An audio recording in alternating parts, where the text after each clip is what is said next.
स्वकीय परकीय आजूबाजूचे सगळे मोगल यांनी सगळ्यांनी युद्ध करायचा निश्चय केला आणि त्यामध्ये पेशवामधील राघोबा पेशवा पुण्यश्लोक अहिल्यादेवी होळकरांच्या कारभारावरती किंवा राज्यावरती चालून येण्यासाठी अहिल्याबाई होळकरांच्या काही गोठातल्या माणसांचा निरोप पडला की बाई एकटी आहे, ती काही करू शकणार नाही, तुम्ही तुमचं सैन्य घेऊन तिच्यावरती चाल करून या, ते राज्य आपल्याला मिळवायचं, या गादीवरती तुम्हाला बसवायचं आहे. अशा पद्धतीचं राघोबांना पत्र गेल्यानंतर राघोबा तिकडून 2500 सैन्य घेऊन नर्मदा नदीच्या तीरावरती आपलं सैन्य थांबवतोय. अहिल्याबाई होळकर या ठिकाणी आपलं युद्ध सैन्य तयार करण्यासाठी 17व्या शतकामध्ये अहिल्याबाई होळकरांनी महिलांचं सैन्य उभं केलं होतं. 250 महिलांचं सैन्य राघोबा पेशव्यावरती चाल करून जाण्यासाठी अहिल्याबाई होळकरांनी निर्माण केलं आणि राघोबा पेशव्यांना त्यांनी पत्र लिहिलं.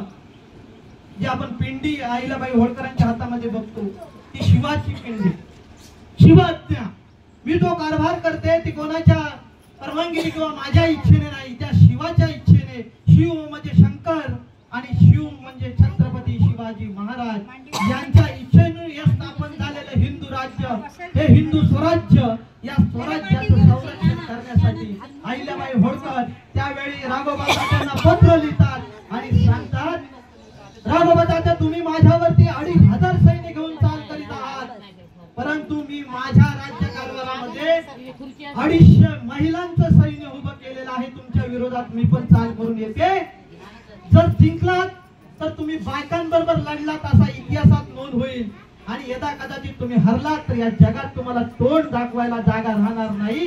अशा प्रकारचं पत्र पुण्यश्लोक अहिल्यादेवी होळकरांनी राघोबा पेशव्यांना पाठवलं आणि मग त्या ठिकाणी राघोबा पेशवे हे पत्र पाहून हलवडला आणि खरंच की काय मी हरलो तर मला जगात तोंड दाखवायला जागा उरणार नाही, म्हणून लढाई न करताच पुण्यश्लोक अहिल्यादेवी होळकरांनी एका पत्राच्या आणि एका लेखणीच्या द्वारे ती लढाई जिंकली होती.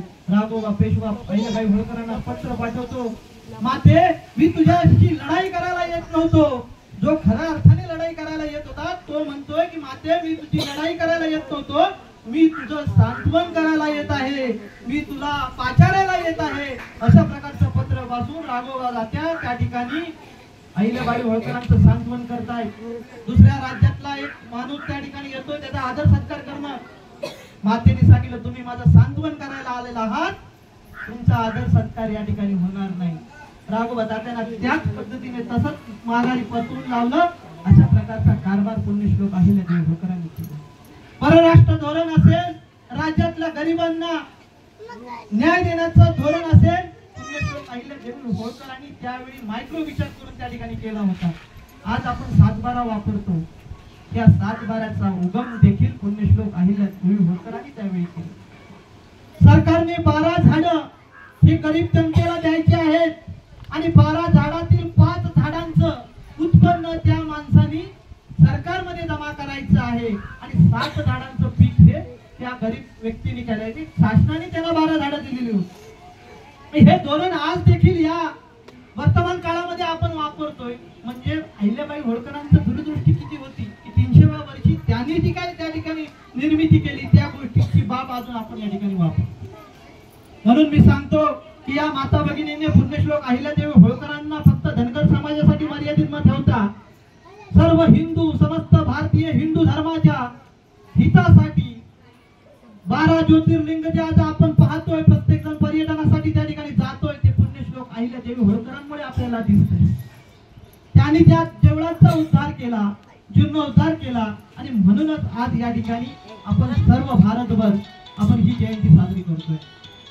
मला निश्चितपणाने या ठिकाणी भारतीय जनता पार्टीचं नामोल्लेख करावंसं वाटतो, कारण आज 300वी जयंती फक्त भारतीय जनता पार्टीच्या नेतृत्वामुळे दिल्लीपासून गल्लीपर्यंत, गल्ली गोळापर्यंत मातेचा इतिहास पोहोचवण्यासाठी निश्चितपणाने त्यांनी केलेलं कार्य आज 15 दिवस लाभवणारे जे उपक्रम आहेत ते वाखाणण्याजोगे आहेत. जनतेपर्यंत पोहोचण्यासाठी अहिल्याबाई होळकरांना प्रकाश झोतात आणण्यासाठी त्यांचं कार्य एवढं महान आहे की ते आलेलेच आहेत, परंतु त्यांचा इतिहास काही लोकांनी झाकण्याचा प्रयत्न केला. तो इतिहास जनमानसामध्ये जाण्यासाठी आपण सर्वांनी कटिबद्ध राहिलं पाहिजे.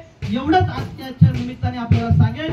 आज या ठिकाणून बाहेर गेल्यानंतर आपण संकल्प संकल्प केला पाहिजे. आपण कशासाठी जगतो, आपण कोणासाठी जगलं पाहिजे आणि आपण या समाजासाठी काय केलं पाहिजे, हा संकल्प घेऊन आज मातेला आपण विनम्र अभिवादन करूया.